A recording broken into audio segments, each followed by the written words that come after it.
Cross-examination of the second petitioner, Dr. Bawumia, by Mr. Tsatsu Tsikata entered day 5 today. Counsel for the petitioners, Mr. Philip Addison, objected to a direction by Mr. Tsikata to Dr. Bawumia to identify some pink sheets from a polling station at Asokwa in the Ashanti Region, as well as the fact that the witness cannot be asked questions from those pink sheets, as those sheets should have been attached to the third respondent's written affidavit to the court. But both objections were overruled. Day 12 of the election petition case continued with Mr. Tsatsu Tsikata's cross-examination of the petitioner's star witness, Dr. Mahamudu Bawumia. He quizzed Dr. Bawumia on some pink sheets that had blank spaces, of which Dr. Bawumia confirmed there was no case of overvoting. Mr. Tsikata then suggested that if they, the petitioners, could make some mistakes with their evidence, then the EC too could make the same errors. But Dr. Bawumia replied that the errors should not affect the outcome of an election. Mr. Tsikata then showed Dr. Bawumia a pink sheet from a polling station at Asokwa in the Ashanti Region to identify. I'm going to ask you to identify this pink sheet from MA Primary School, Asokwa. We're objecting to this business of identifying a document that is not emanating from the witness. He cannot identify it. And this is not the case that the third respondents are making. We have seen their pleadings, we have seen their affidavit. Secondly, it is not part of their case. They are not the petitioners in this case. We have brought forth all the police stations where we have problems. This has never been part of their case. Whose case? The petitioner's case? Or the third respondent. Okay. Yes. They've never raised this anywhere, that there were other areas that there was overvoting. They're even disputing the overvoting that we have brought here. But Mr. Tsikata explained that he wanted to prove that there was overvoting in some areas which were considered as the stronghold of the petitioners. We have the witness under cross-examination. And the witness under cross-examination has indicated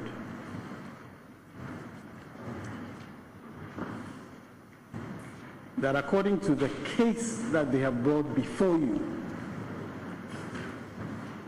if there is any polling station in respect of which what he has characterized as overvoting occurs, the same consequences that he wants to apply to polling stations which he has seen clearly are polling stations where the first respondent won the elections, the same should apply. But his objection was overruled on the basis that the issue Mr. Tsikata was advancing was relevant to the case. But just as Mr. Tsikata was about to ask Dr. Bawumia a question from those documents, Mr. Addison raised another objection that a witness will not be able to identify and answer questions from those pink sheets as they were a surprise to them and were not part of the evidence they were relying upon. Moreover, he said the pink sheet was a different case from the case they were challenging in court. After a 30-minute break, Presiding Judge Justice William Atuguba overruled that objection too on the condition that Mr. Tsikata, Dr. Bawumia, composite questions from that pink sheet and not specific questions on individual pink sheet. Well, this brief ruling, insofar as the question objected to seeks compositely to portray that there are other pink sheets with malpractices of the kind in respect of which the witness has testified that they should be annulled, the objection is overruled. However, beyond such composite question, the questioning cannot be allowed inasmuch as the third respondents tend to testify along these lines is yet to come. Spokespersons for the NDC and the NPP both spoke to the media after the day's proceedings. The case of Mr. Tsikata is being sampled. Why do we have to be selective in investigating these pink sheets? After all, we are investigating the 2012 election. So far as they relate to issues of irregularities, such as issues as to serial numbers, overvoting and whatnot. Now, what is interesting about this is that it clearly opens the remaining 14,000 votes, bring them into issue. And what we are contending is that we also want to know the Ashanti votes.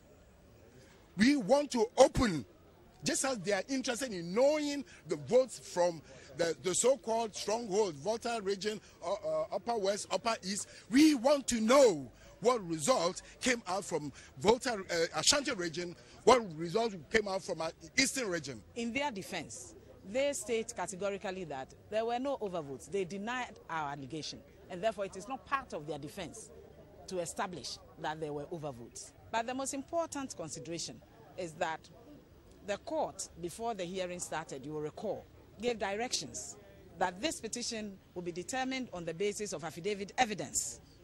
And so we swore to an affidavit and exhibited all the over 11,000 pink sheets that we are seeking to rely on.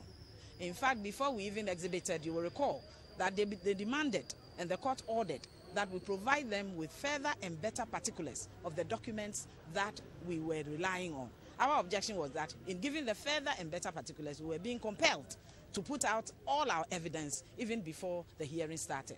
It did not, our position did not find favor with the court, and we were compelled to give it to them. Today, they haven't failed to exhibit a single pink sheet, are seeking through the back door to put in evidence, be it at a first stage of identification, to lead evidence on that. 2, if they are allowed to tender them, it means that we are being surprised. Hearing continues tomorrow. Fanny Nana Ampon, GTV News, Accra.